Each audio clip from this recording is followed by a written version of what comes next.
ఆదిదేవ నమస్తుభ్యం ప్రసీద మమ భాస్కర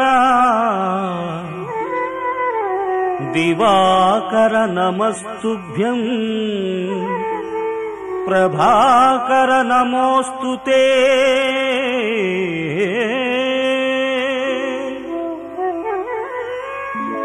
సప్తాశ్వరథమారూఢం ప్రచండం కశ్యపాత్మజం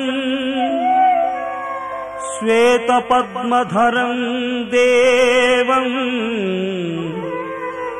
తం సూర్యం ప్రణమామ్యహం.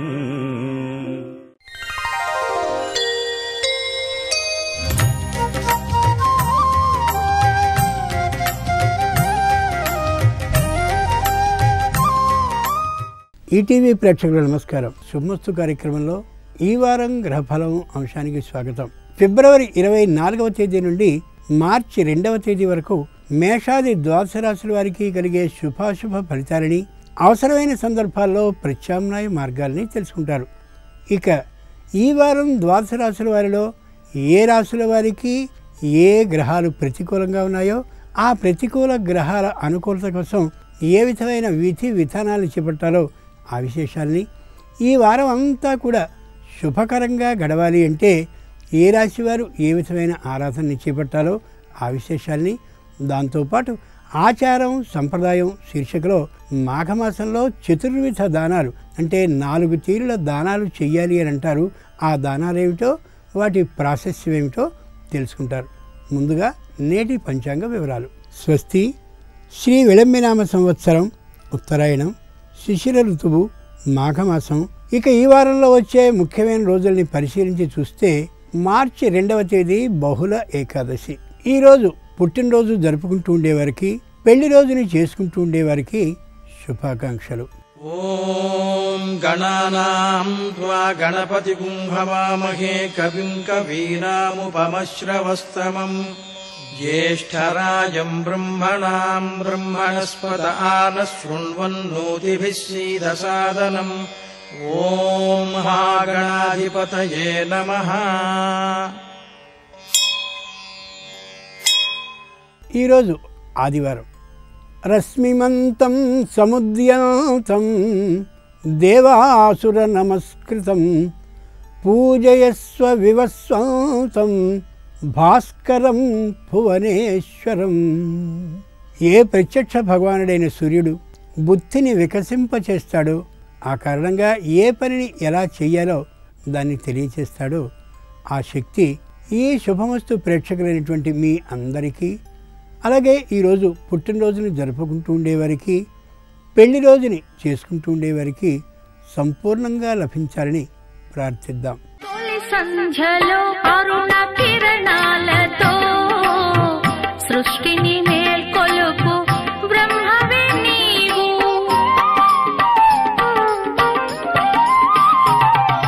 తొలి సంధ్యలో అరుణ కిరణాలతో సృష్టిని మేల్కొలుపు బ్రహ్మవే నీవు. మధ్యం దినమున దినకర నీవు పరమేశ్వరు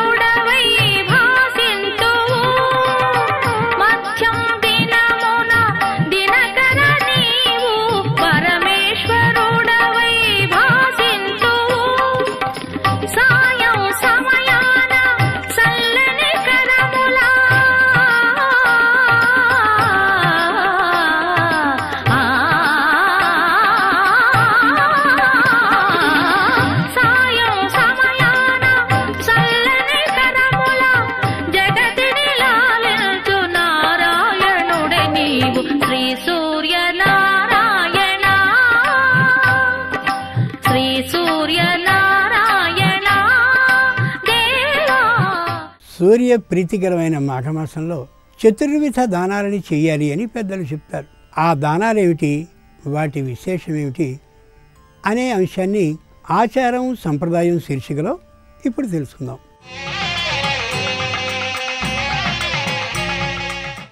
మాఘమాసం అనేది స్నానం, దానం, జపం, తపం, యజ్ఞం, ఆరాధన, ధ్యానం వంటి ఆధ్యాత్మిక ప్రక్రియలకి సర్వోత్తమైంది. ప్రధానంగా మాఘమాసంలో చేసే దానం సకల పాపరాశుల్ని ధ్వంసం చేస్తుంది. ఈ సంవిధానంలో చతుర్విధ దానాలకి ఓ ప్రత్యేకత ఉంది.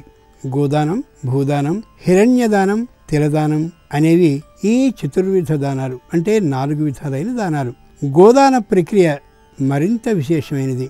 ప్రత్యేక సందర్భాల్లో గోదానాన్ని నిర్వహిస్తారు. గో అనే శబ్దానికి ఇంద్రియాలు అనే అర్థం ఉంది. కాబట్టి గోపాలకుడైన శ్రీకృష్ణుడు జీవులనే గోవుల్ని అదుపులో ఉంచుతాడన్నమాట. గోదానం వల్ల ఇంద్రియాల మీద అదుపుని సాధించవచ్చు. భూదానం కూడా చాలా విశేషమైనది. భూదానం ఇచ్చేటటువంటి వారు, అలాగే స్వీకరించేవారు పుణ్యలోకాలని పొందుతారని వామన చరిత్ర మనకి వెల్లడించింది. హిరణ్యదానం వల్ల బ్రహ్మలోక ప్రాప్తి కలుగుతుందని బ్రహ్మ వైవర్త పురాణం వివరించింది. తిలలు అంటే నువ్వులు. ఈ తిలదానం వల్ల శని దోషాలు తొలగుతాయి. నువ్వులు ఆరోగ్యాన్ని పెంపొందిస్తాయి కూడా. దానం ఏదైనప్పటికీ చిత్తశుద్ధితో నిర్వహిస్తేనే లక్ష్యం సిద్ధిస్తుందనేది యథార్థం. ఇక క్రమంగా మేషాది 12 రాశుల వారి ఫలితాలని పరిశీలిద్దాం. ముందుగా మేషరాశి.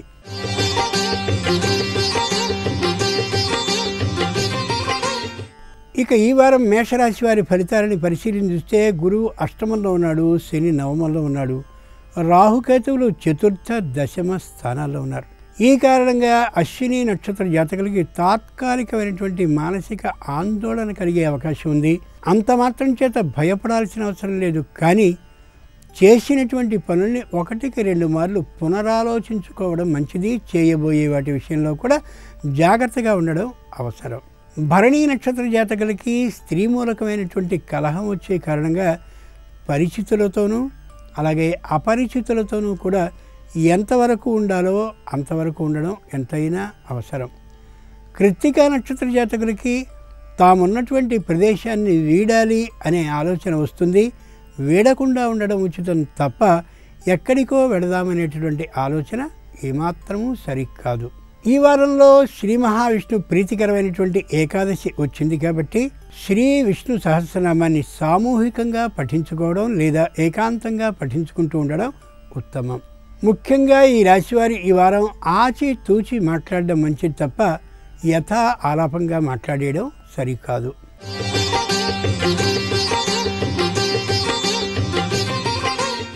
ఇక ఈ వారం వృషభ రాశి వారి ఫలితాలని పరిశీలించి చూస్తే గురువు సప్తమంలో ఉన్నాడు, శని అష్టమంలో ఉన్నాడు, రాహుకేతువులు తృతీయ నవమ స్థానాల్లో ఉన్నారు. కాబట్టి ఈ వారం కృత్తికా నక్షత్ర జాతకులకి ఈ రాశిలో దాంపత్యంలో చిన్న పొరపత్యాలు, మనస్పర్ధలు ఏర్పడే అవకాశం ఉంది.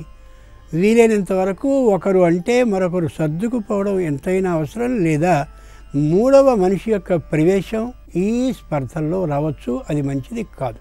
రోహిణీ నక్షత్ర జాతకులు వస్తువుల విషయంలో, ప్రయాణాల్లో కానీ అలాగే ఇంట్లో ఉన్నప్పుడు సరిగా భద్రంగా ఇంట్లో ఉంచుకోవడం కానీ చేయని పక్షంలో ముఖ్యమైనటువంటి పత్రాలు నష్టపోయే అవకాశం కనిపిస్తుంది. జాగ్రత్తగా ఉండి తీరాలి. మృగశిర నక్షత్ర జాతకులు కార్యాలయానికి అలాగే సంస్థకి వ్యాపారానికి సరైనటువంటి సమయంలో వెడుతూ సమయపాలన చేయడం ఎంతైనా అవసరం. లేని పక్షంలో ఆర్థికంగా నష్టపోయే అవకాశం కనిపిస్తోంది. ఈ వారంలో శ్రీ మహావిష్ణువుకి ప్రీతికరమైన ఏకాదశి తిథి వస్తుంది కాబట్టి సముద్ర స్నానాన్ని కానీ సూర్య ఆలయానికి వెళ్ళడం కానీ శ్రేయస్కరం. ముఖ్యంగా ఈ రాశివారి ఈ వారం తేలికపాటి ఆరోగ్య పరీక్షల్ని చేయించుకోవాలి.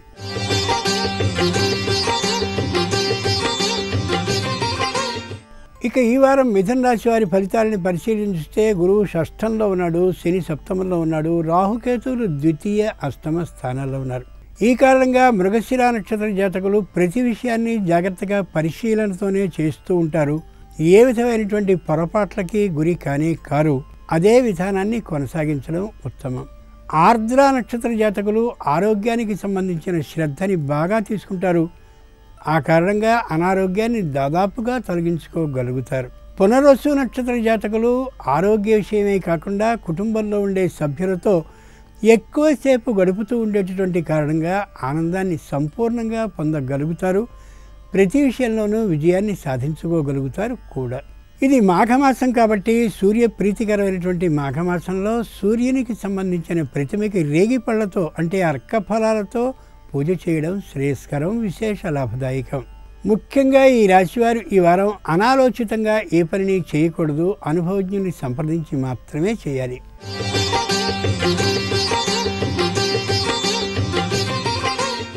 ఇక ఈ వారం కర్కాటక రాశి వారి ఫలితాలని పరిశీలించి చూస్తే గురుడు పంచమంలో ఉన్నాడు, శని షష్ఠంలో ఉన్నాడు, రాహుకేతువులు జన్మ సప్తమ స్థానాల్లో ఉన్నారు. ఈ కారణంగా పునర్వసు నక్షత్ర జాతకులు సమయాన్ని బాగా పాటిస్తారు. అయితే తగినంత సమయం లేకపోయినటువంటి కారణంగా కొన్ని పనులని విడిచిపెట్టవలసి వస్తుంది కూడా. పుష్యమి నక్షత్ర జాతకులు అపరిష్కృత సమస్యల కోసం తీవ్రంగా శ్రమిస్తూ ఉంటారు. తప్పక ఆ పనులన్నీ కొనసాగుతూ ఉంటాయి. కానీ చిన్న నింద పడవలసిన అవసరం ఉంది, జాగ్రత్తగా ఉండడం అవసరం. ఆశ్లేష నక్షత్ర జాతకులకి కోపం కొద్దిగా పెరిగేటటువంటి కారణంగా అనవసరంగా నోరు అంటే మాట తూలే అవకాశం కనిపిస్తోంది. వీలైనంత వరకు నియంత్రించుకోవడం ఎంతైనా అవసరం. ఇది సూర్యప్రీతికరమైనటువంటి మాఘమాసం కాబట్టి సూర్య ప్రతిమకి కానీ సూర్య విగ్రహానికి కానీ ఎర్రనైనటువంటి కుంకుమతో అర్చన చేయించుకోవడం ఉత్తమం. ముఖ్యంగా ఈ రాశివారు ఈ వారం పనుల్ని తగ్గించుకోవడంతో పాటు పనుల ఒత్తిడి కారణంగా కోపాన్ని కూడా తగ్గించుకోవడం ఎంతైనా అవసరం.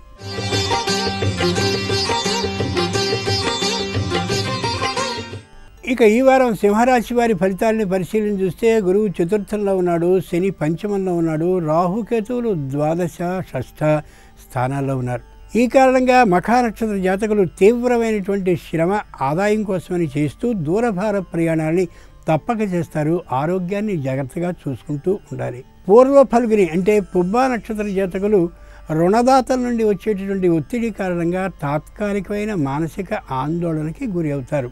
ఉత్తరా నక్షత్ర జాతకులు ప్రతి పనిని వాయిదా వేసుకుంటూ మొత్తానికి పనుల్ని పూర్తి చేసుకోలేక చిట్ట చివరి క్షణంలో పూర్తి చేసుకోవలసి వచ్చి ఒత్తిడికి గురవుతారు. ఆరోగ్యాన్ని పరీక్షించుకుంటూ ఉండడం అవసరం. ఇది సూర్యప్రీతికరమైన మాఘమాసం కాబట్టి సూర్యునికి ఎర్రని వస్త్రాలని సమర్పించి అర్చన చేసుకోవడం ఉచితం, లాభదాయకం. ముఖ్యంగా ఈ రాశివారు ఈ వారం పనుల ఒత్తిడి నుండి తప్పించుకోగలగాలి, కొన్ని పనుల్ని తగ్గించుకోవడం కూడా చేసుకోగలగాలి.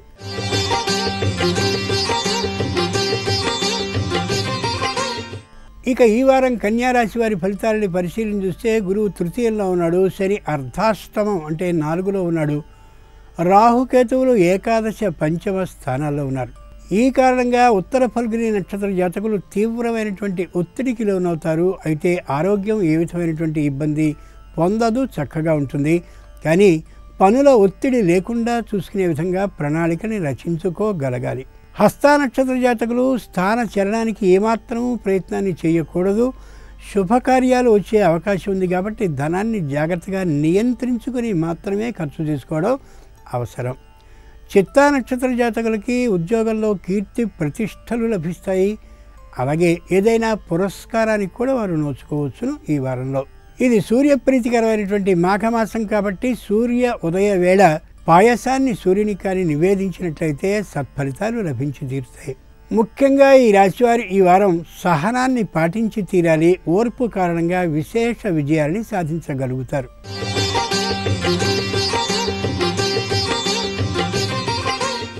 ఇక ఈ వారం తులారాశి వారి ఫలితాలని పరిశీలన చూస్తే గురువు ద్వితీయంలో ఉన్నాడు, శని తృతీయంలో ఉన్నాడు, రాహుకేతువులు దశమ చతుర్థ స్థానాల్లో ఉన్నారు. ఇక ఈ కారణంగా చిత్తా నక్షత్ర జాతకులు బాధ్యతని సక్రమంగా నిర్వహిస్తారు.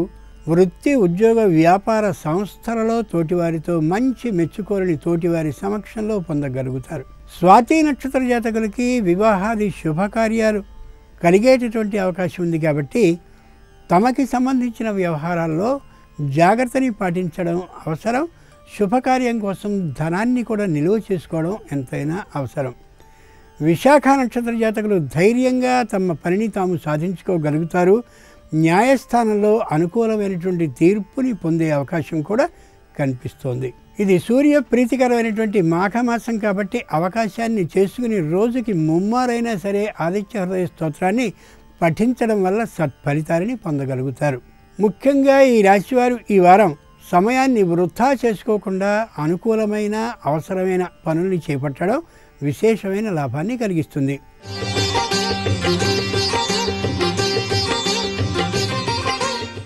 ఇక ఈ వారం వృశ్చిక రాశి వారి ఫలితాన్ని పరిశీలన చూస్తే గురువు జన్మలో ఉన్నాడు, శని ద్వితీయంలో ఉన్నాడు, రాహుకేతువులు నవమ తృతీయ స్థానాల్లో ఉన్నారు. ఈ కారణంగా విశాఖ నక్షత్ర జాతకులకి మంచి ఓర్పు వస్తుంది, దాంతోపాటు ఎదురుచూపు వస్తుంది. నిరాశ నిస్పృహలు పూర్తిగా దాదాపుగా తొలగిపోతాయి.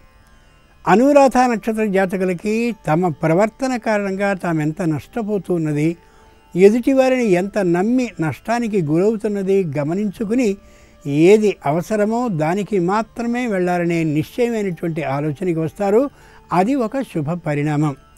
జ్యేష్ఠ నక్షత్ర జాతకులు తొందరపాటుతనం కారణంగా ఒక పనిని ప్రారంభించి మళ్ళీ మధ్యలో మరొక పనిని చేపట్టి మొత్తానికి పనుల్ని సక్రమంగా నిర్వహించుకోలేకపోవచ్చు. కాబట్టి ఏ పనిని చేపట్టారో అది ముగించే వరకు కూడా మరొక పనిని చేపట్టకుండా ఉండడం అవసరం. ఇది సూర్య ప్రీతికరమైనటువంటి మాఘమాసం కాబట్టి సూర్యునికి ప్రీతికరమైనటువంటి రక్త చందనం అంటే ఎర్రని చందనపు బొట్టుని పెట్టుకుని సూర్య ఆరాధన చేయడం ఉత్తమం. ముఖ్యంగా ఈ రాశివారు ఈ వారం స్థిరమైనటువంటి ఒక నిర్ణయాన్ని బాగా ఆలోచించి చేసి ఆ నిర్ణయం నుంచి ఏమాత్రం మారకపోవడం అవసరం.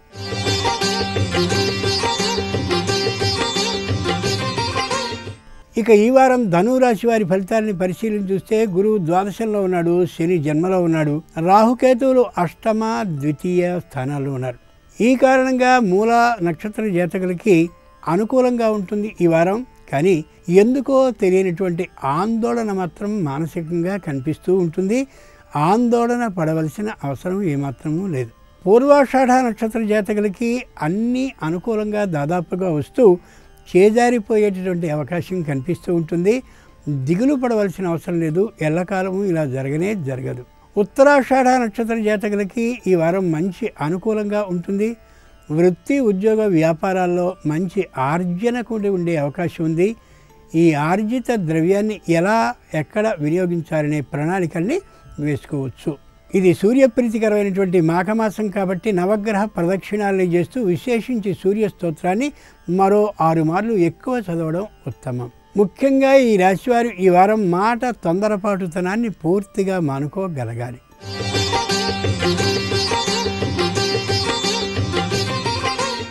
ఇక ఈ వారం మకర రాశి వారి ఫలితాలని పరిశీలన చూస్తే గురువు ఏకాదశంలో ఉన్నాడు, శని ద్వాదశంలో ఉన్నాడు, రాహు కేతువులు సప్తమ జన్మ స్థానాల్లో ఉన్నారు.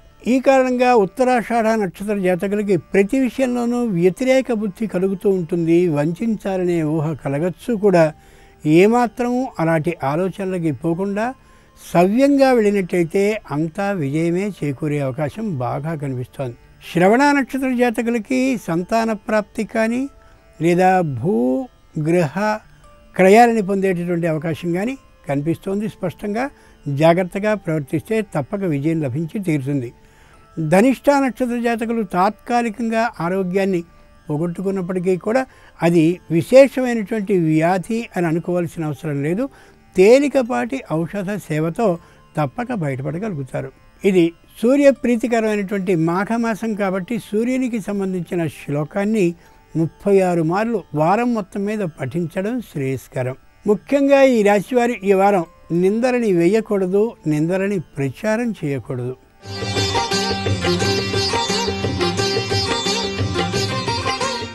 ఇక ఈ వారం కుంభరాశి వారి ఫలితాలని పరిశీలన చూస్తే గురువు దశమంలో ఉన్నాడు, శని ఏకాదశంలో ఉన్నాడు, రాహుకేతువులు షష్ఠ ద్వాదశ స్థానాల్లో ఉన్నారు. ఈ కారణంగా ధనిష్ఠ నక్షత్ర జాతకులకి అనుకూలత బాగా పెరుగుతుంది. ఈ వారంలో ఏ విధమైనటువంటి ప్రతికూలత ఉండదు. విజయం తప్పక లభించే అవకాశం బాగా కనిపిస్తోంది. శతభిష నక్షత్ర జాతకులకి ఏ విధమైనటువంటి ప్రతికూలత ఉండదు సరిగదా. పై అధికారులతోనూ క్రింది ఉద్యోగులతోనూ తోటి ఉద్యోగులతోనూ కూడా సమన్వయ భావం పెరిగి ఉద్యోగ వృత్తి వ్యాపారాలు సక్రమంగా సాగుతాయి. పూర్వభద్ర నక్షత్ర జాతకులకి తాత్కాలికమైన శారీరక అనారోగ్యం ఉన్నట్లు భావన కలుగుతుంది. కానీ ఏ విధమైన అనారోగ్యము లేనే లేదు. వారికి ఔషధ సేవ చేయాల్సిన అవసరం అస్సలు లేదు. ఇది సూర్య ప్రీతికరమైనటువంటి మాఘమాసం కాబట్టి సూర్యోదయ కాలంలో అలాగే సూర్యాస్తమయ కాలంలో నమస్కార ప్రియుడైనటువంటి సూర్యునికి నమస్కరించడం ఎంతైనా అవసరం వారం రోజుల పాటు. ముఖ్యంగా ఈ రాశివారు ఈ వారం కుటుంబ సభ్యులతో ఎక్కువసేపు గడిపినట్లయితే మానసిక ప్రశాంతత లభిస్తుంది.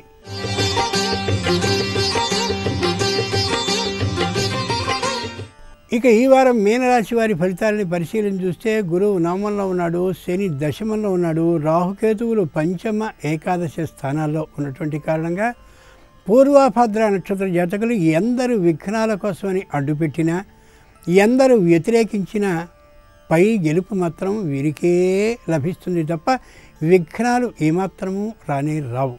అంటే తొలగింపబడతాయి, తప్పక విజయం సాధింపబడుతుంది. ఉత్తరాభాద్ర నక్షత్ర జాతకులకి కావాలనుకున్నటువంటి రుణం అనుకున్న దానికి మించి లభించే అవకాశం ఉంది. దాన్ని సత్వ్యయం మంచి కార్యాలకే ఖర్చు పెట్టే అవకాశం కూడా కనిపిస్తోంది. రేవతి నక్షత్ర జాతకులకి చెప్పుకోదగినటువంటి వ్యతిరేకతలు ఏమాత్రమూ లేవు. అంత అనుకూలంగా గడుస్తూ ఉంటుంది. అహంకరించకుండా ఉండడం ఎంతైనా అవసరం. ఇది సూర్యప్రీతికరమైనటువంటి మాఘమాసం కాబట్టి సూర్యునికి శివునికి భేదం లేదు కాబట్టి శివ అష్టోత్తర శతనామ పఠనం సత్ఫలితాలని అందిస్తుంది. ముఖ్యంగా ఈ రాశివారు ఈ వారం అనుకూలంగా ఉన్నటువంటి కారణంగా అహంకరించే అవకాశం ఉంది. అహంకరించకుండా ఉండాలి.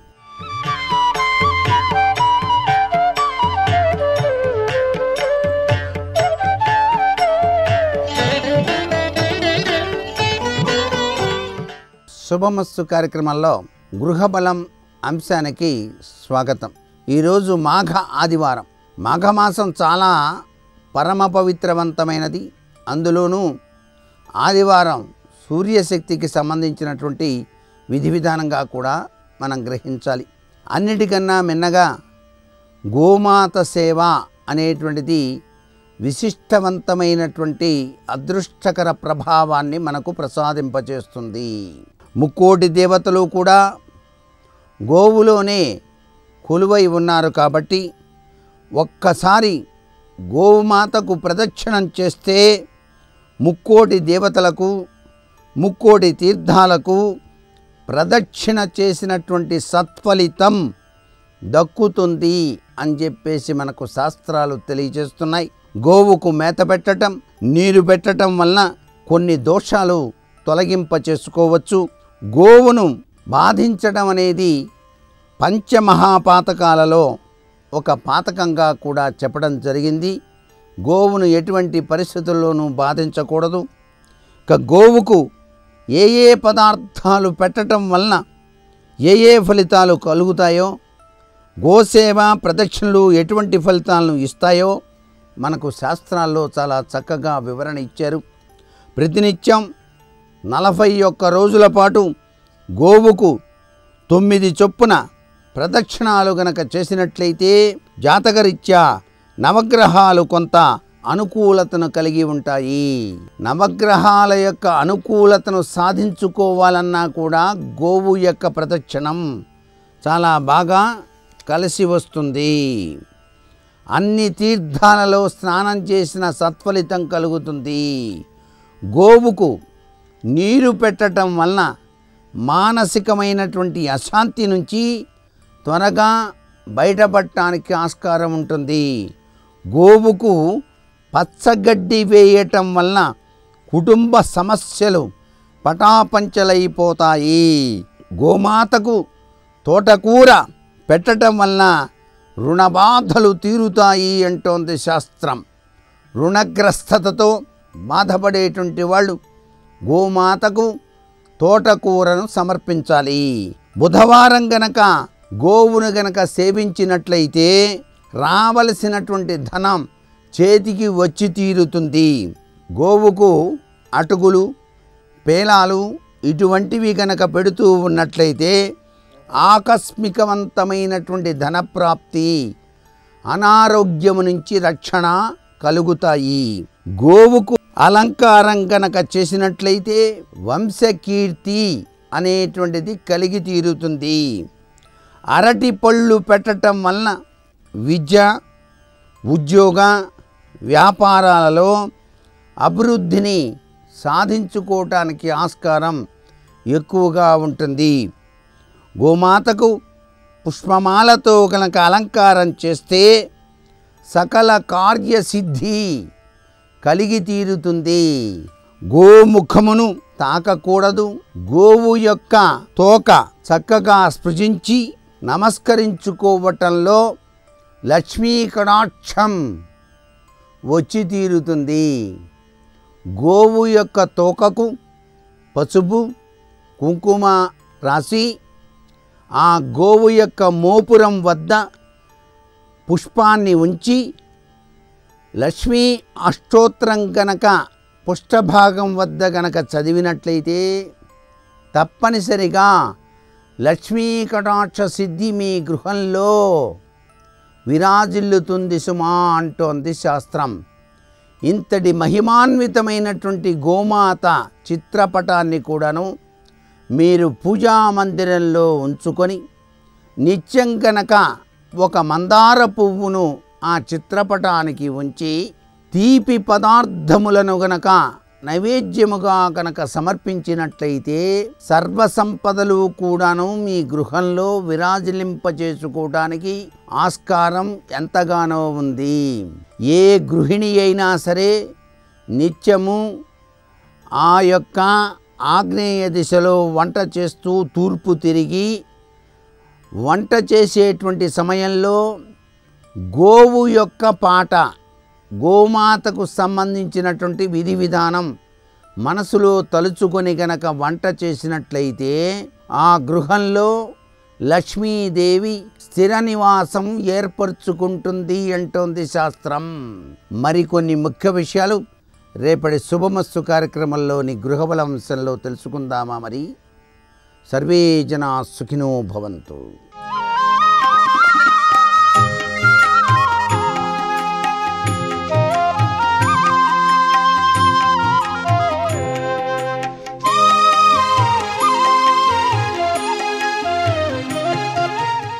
శుభోదయం.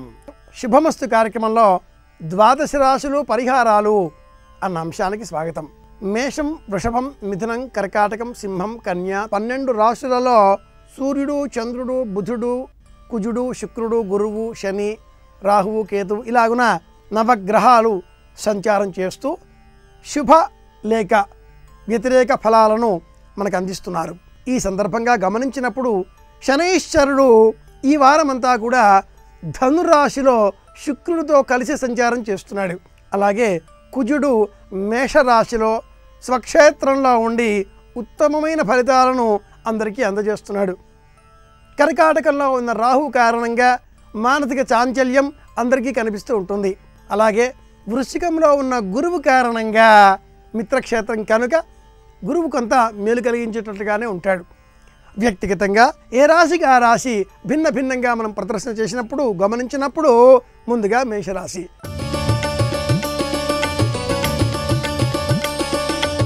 మేషరాశికి సంబంధించి రాశ్యాధిపతి అయినటువంటి కుజుడు రాశిలోనే ఉన్న కారణం చేత శరీరం మహా ఉత్సాహంగా ఉండడం, ప్రతి పని చురుకుగా తలపెట్టడం, అలాగే పూర్తి చేయడం కనిపిస్తుంది.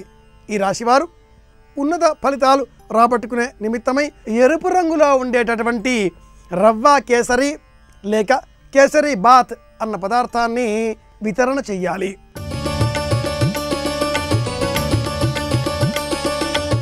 వృషభ రాశికి సంబంధించి రాశ్యాధిపతి అయినటువంటి శుక్రుడు శనిదేవుడితో కలిసి అష్టమంలో సంచారం చేస్తున్నాడు. వ్యతిరేక ఫలాలు ఇవ్వబోతున్నాడు. అలాగే అష్టమ శని కారణంగా ఆకస్మికంగా ధన నష్టం, అనుకోకుండా శారీరక పరమైనటువంటి రుగ్మతలు ఎదుర్కోవలసి రావడం, తలనొప్పి ఈ రాశివారిని బాధించే ప్రమాదం ఉంది. తొలగించుకునే నిమిత్తమై ఈ రాశివారు బియ్యం పిండి లేక బియ్యంతో చేసినటువంటి కారపు వస్తువులను వితరణ చేయాలి, పంచిపెట్టాలి.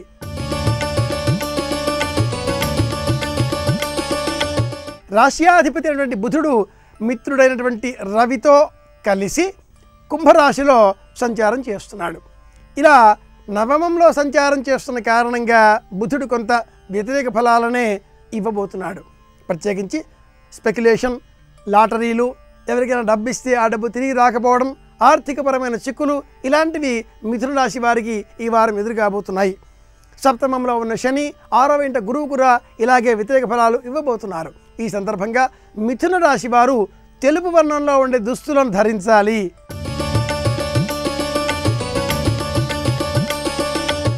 రాశిలోనే రాహు ఉన్న కారణం చేత వృధా ప్రయాణాలు తలపెట్టవలసి వస్తుంది. అయితే 6వ ఇంట ఉన్న శని కారణంగా శత్రువులపైన విజయం, ధనప్రాప్తి, 5వ ఇంట గురువు కారణంగా కుటుంబంలో మంచి సంబంధాలు, మంచి వాతావరణం వీరికి లభించబోతున్నాయి. ఈ వారమంతా ఆనందంగా గడపగలుగుతారు. ఈ ఫలితాలను బలోపేతం చేసుకునే నిమిత్తమై కర్కాటక రాశి వారు ఈ వారమంతా కూడా ప్రత్యేకంగా గణపతి దేవాలయాన్ని కానీ సందర్శనం చేసుకున్న పక్షంలో ఈ రాశి వారికి మేలు కలుగుతుంది.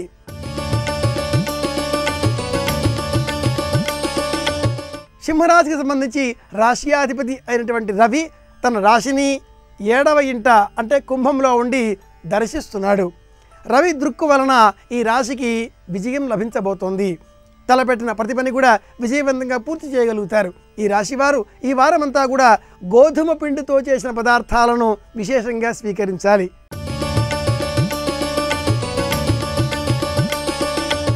ఈ రాశికి సంబంధించి చతుర్థంలో ఉన్న శనైశ్వరుని కారణంగా వ్యతిరేక ఫలాలు కనిపించబోతున్నాయి. అర్ధాష్టమ శని కారణంగా ఇంటిలో గృహకల్లోలాలు, చదువుకునే విద్యార్థులకు చదువు స్ఫురించకపోవడం, జ్ఞాపశక్తి కొంతగా తగ్గడం అలాంటి వ్యతిరేక ఫలాలు కనిపిస్తున్నాయి. అలాగే రాశ్యాధిపతి అయినటువంటి బుధుడు రవితో కలిసి 6వ ఇంట సంచారం చేస్తున్నాడు. ఇలా ఉన్న కారణం చేత కూడా కొంత వ్యతిరేక ఫలాలు కనిపిస్తాయి.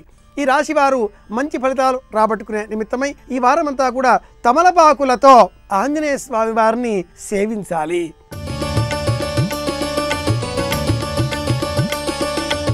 తులారాశికి సంబంధించి రాశ్యాధిపతి అయినటువంటి శుక్రుడు ఈ రాశికి సంబంధించి తృతీయంలో సంచారం చేస్తూ మంచి ప్రయోజనాన్ని మిత్రుడితో కలిసి ఇవ్వబోతున్నాడు. అయితే శత్రుక్షేత్రంలో ఉన్న కారణం చేత కొద్దిగా వ్యతిరేక ఫలాలు, ప్రత్యేకంగా ఎవరు ఏ రంగాలలో పనిచేస్తూ ఉంటారో ఆయా రంగాలలో స్త్రీల వలన తులారాశి వారికి ఈ వారం కొద్దిగా వ్యతిరేక ఫలాలు వచ్చే అవకాశాలు ఉన్నాయి. సరిచేసుకొని అధిక ప్రయోజనాలు చేపట్టే నిమిత్తమై తులారాశి వారు ఈ వారమంతా కూడా అలంకరణ ద్రవ్యాలు చిన్నారి బాలబాలికలకు అందించడం ద్వారా మంచి ప్రయోజనం పొందగలుగుతారు.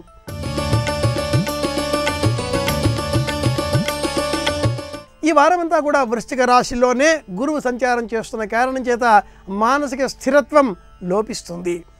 అలాగే 6వ ఇంట ఉన్న కుజుడి కారణంగా శత్రువులతో విజయం లభించినప్పటికీ ప్రాథమికంగా మాట పెరుగుతుంది. కొద్దిపాటి గొడవలు ఎదుర్కోవాల్సి వస్తుంది వృశ్చిక రాశి వారికి. అలాగే ద్వితీయంలో ఉన్న శని కారణంగా కూడా మాట తడబడి ఆలస్యంగా సమాధానాలు ఇచ్చేటటువంటి పరిస్థితి కూడా ఎదుర్కోవాల్సి వస్తుంది. ఈ వ్యతిరేక ఫలాలను సానుకూలంగా మార్చుకునే నిమిత్తమై ఈ రాశి వారు కుమారస్వామి వారి దేవాలయాన్ని దర్శించడం కానీ మేలు కలిగిస్తుంది.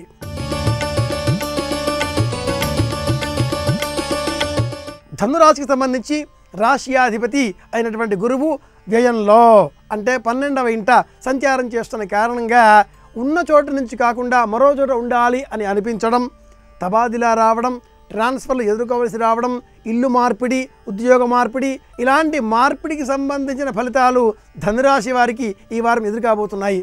వీటిని సానుకూలపరుచుకునే నిమిత్తమై ఈ రాశి వారు వృద్ధాశ్రమాలలో ఉండేటటువంటి వారికి పండ్లను వితరణ చేయడం మేలు కలిగిస్తుంది.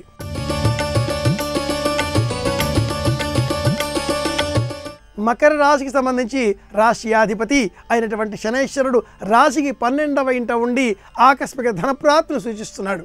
అలాగే 6వ ఇంట ఉన్న రాహు కారణంగా శత్రువులపైన విజయం లభిస్తుంది. వృశ్చిక రాశి వారికి ఈ వారం అన్నిటా కూడా విజయాలే ఎదురు కాబోతున్నాయి. ఈ సానుకూల ఫలితాలను మరింత బలోపేతం చేసుకునే నిమిత్తమై ఈ రాశి వారు ఈ వారమంతా కూడా ప్రతిరోజు శనగలను కానీ అందరికీ పంచిపెట్టాలి.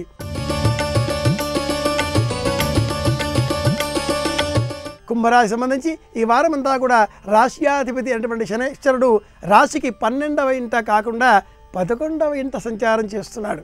ద్వాదశాధిపతి కూడా అయి ఉన్నాడు.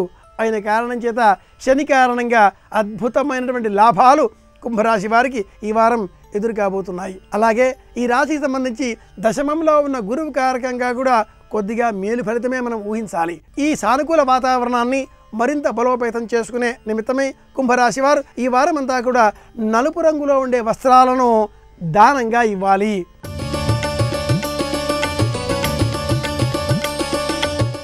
మీనరాశికి సంబంధించి రాశ్యాధిపతి అయినటువంటి గురువు రాశికి 9వ ఇంట ఉండి అధిక ప్రయోజనాన్ని ఇవ్వబోతున్నాడు. అలాగే ఈ రాశికి సంబంధించి 5వ ఇంట ఉన్న రాహువు కొద్దిగా వ్యతిరేక ఫలాలు ఇవ్వబోతున్నాడు. మిశ్రమ స్థితిలో ఉండేటటువంటి మీనరాశి వారికి సంబంధించి అద్భుతమైన పరిష్కార మార్గం ఈ వారంలో ఈ రాశివారు పూజా ద్రవ్యాలను కొనుగోలు చేసి భక్తులకు అందజేయాలి. సంక్షిప్తంగా ఇవి ఈ వారమంతా మేషాది ద్వాదశ రాశుల వారు పాటించవలసిన పరిహారాలు. మరిన్ని వివరాలతో మళ్ళీ కలుసుకుందాం. అందరికీ క్షేమం కలగాలి అని కోరుకుంటూ శుభమస్తు. రేపు షష్ఠి సప్తమి తిథులున్నాయి. విశాఖ నక్షత్రం ఉంది. రేపటి నక్షత్ర బలాన్ని పరిశీలిస్తే ప్రధానంగా వివాహపరమైనటువంటి ముఖ్యమైన ప్రయత్నాలు చేయటానికి, వివాహపరమైన కీలకమైన చర్చలు నిర్వహించడానికి రేపు అనుకూలమైన రోజుగా చెప్పవచ్చు. అలాగే ఈశ్వరుణ్ణి తుమ్మిపూలతో పూజించడం ద్వారా, చిమ్మిలి నివేదన చేయడం ద్వారా సకల శుభాలను పొందటానికి కూడా రేపటి నక్షత్ర బలం విశేషంగా యోగిస్తుంది. అలాగే గృహంలో ఈశాన్య దిక్కులో ఆవు నెయ్యితో దీపాన్ని వెలిగించడం ద్వారా లక్ష్మీ కటాక్షాన్ని పొందటానికి కూడా రేపటి నక్షత్ర బలం విశేషంగా సహకరిస్తుంది.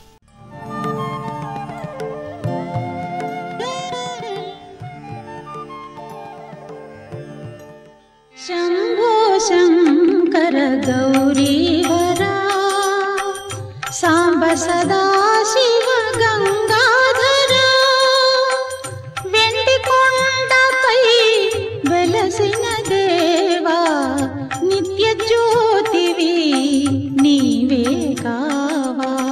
శంభో శంకర గౌరీవరా సాంబ సదా శివ గంగాధర. ఆయన తపస్సుకు ఫలితం ఆవిడ తపస్సుకు ఫలితం ఆయన తప్ప ఒకరికన్నా ఒకరు గొప్పవారు కాదు. ఎందుకని అంటే దాంపత్యంలో ఒక గొప్పతనం ఉంటుంది. పురుషుడు ఎంత గొప్పవాడవనివ్వండి, ఆ పురుషుడి యొక్క కీర్తి ప్రతిష్టలు నిలబడేది ఎవరి వలన అంటే ఆయన ధర్మపత్ని వలన. రామాయణంలో రామచంద్రమూర్తి కీర్తి ఎవరి వల్ల నిలబడింది? సీతమ్మ పాతివ్రత్యం వల్ల నిలబడింది. స్త్రీ యొక్క గౌరవాన్ని ఇనుమడింపచేసేవాడెవరు? పురుషుడు. పురుషుడు కీర్తివంతుడు అనుకోండి, ఆమె కొత్తగా కీర్తి సంపాదించుకోక్కర్లేదు, ఆయన భార్య, ఆమె గౌరవింపబడుతుంది. ఆయన తపస్సుకి ఆమె ఫలము, ఆమె తపస్సుకి ఆయన ఫలము. అలా ఉండాలి దాంపత్యం. అది పార్వతీ పరమేశ్వరుడు అన్నప్పుడు ప్రతి కుటుంబం ఎలా ఉండాలి? అలాగే ఉండాలి. వాళ్ళు అలా ఉన్నప్పుడు మనం అలా ఉండకపోతే వాళ్ళు మనని చూసి ఎంత సిగ్గుపడతారు. మా బిడ్డలు కానీ ఎలా ఉన్నారు అని బాధపడతారా? బాధపడరా? తల్లిదండ్రులు సంతోషించేది ఎప్పుడు? వాళ్ళు సంతోషించేటట్టు మనం బ్రతికినప్పుడు. మనం కూడా అంత అన్యోన్యంగా బతికినప్పుడు వాళ్ళు సంతోషిస్తారు. అన్యాపదేశ సందేశం. కాబట్టి నిజతప ఫలాభ్యాం భక్తేషు ప్రకటిత ఫలాభ్యాం. నిజానికి ఎవరు భగవంతుణ్ణి త్రికరణ శుద్ధిగా నమ్మి ఉంటారో వాళ్ళు అడగవలసిన అవసరం లేకుండా తనంత తానుగా ప్రకటనమై వారి కోరిక తీర్చి నేనున్నాను అని ఊరట కల్పిస్తాడు. అది ఏమవుతుందంటే ఆ భక్తుడితో ఆగదు. తరతరాలు కాలమున్నంత కాలము వాడిని నమ్మాలి, కానీ వాడు ఉన్నాడని నిరూపించుకొని మనని ఆదుకుంటాడని సాక్ష్యంగా నిలబడిపోతుంది. దానికి శ్రీశైల క్షేత్రం కన్నా పెద్ద నిదర్శనం లోకంలో ఇంకెక్కడా కనపడదు. ఆయనని త్రికరణ శుద్ధిగా నమ్మినవాడైతే వాడి కోసం తనని తాను ప్రకటించుకుంటాడు. నేనున్నానని ప్రకటిస్తాడు. ప్రకటిస్తే వచ్చింది హటకేశ్వరం. లోపల మల్లికార్జున స్వామి అంతరాలయంలో కూర్చుని ఉంటుంది మహాతల్లి. ఆ గోడలో ఉంటాయి కదా, ఇప్పటికీ కూడా అక్క మహాదేవి ఎంత ప్రఖ్యాతి వహించింది. బలవంతంగా పెళ్లి చేసుకోవాలనుకున్నాడు ప్రభువు.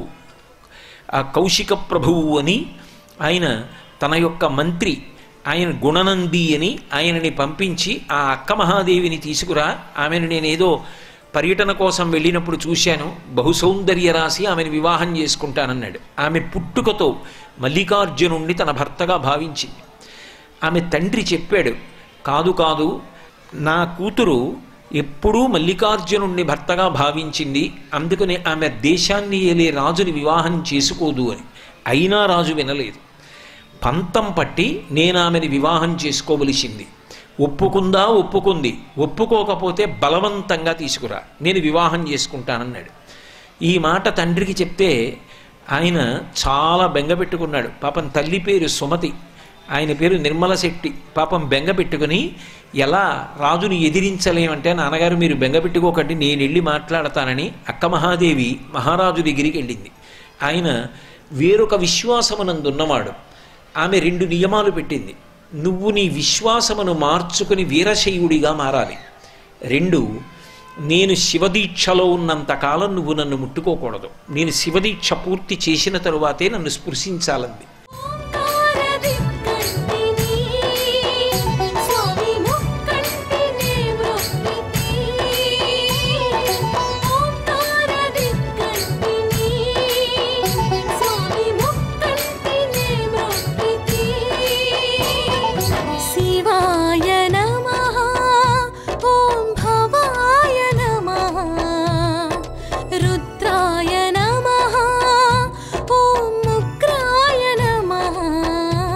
సర్వం శ్రీ ఉమామహేశ్వర పరబ్రహ్మార్పణమస్తు.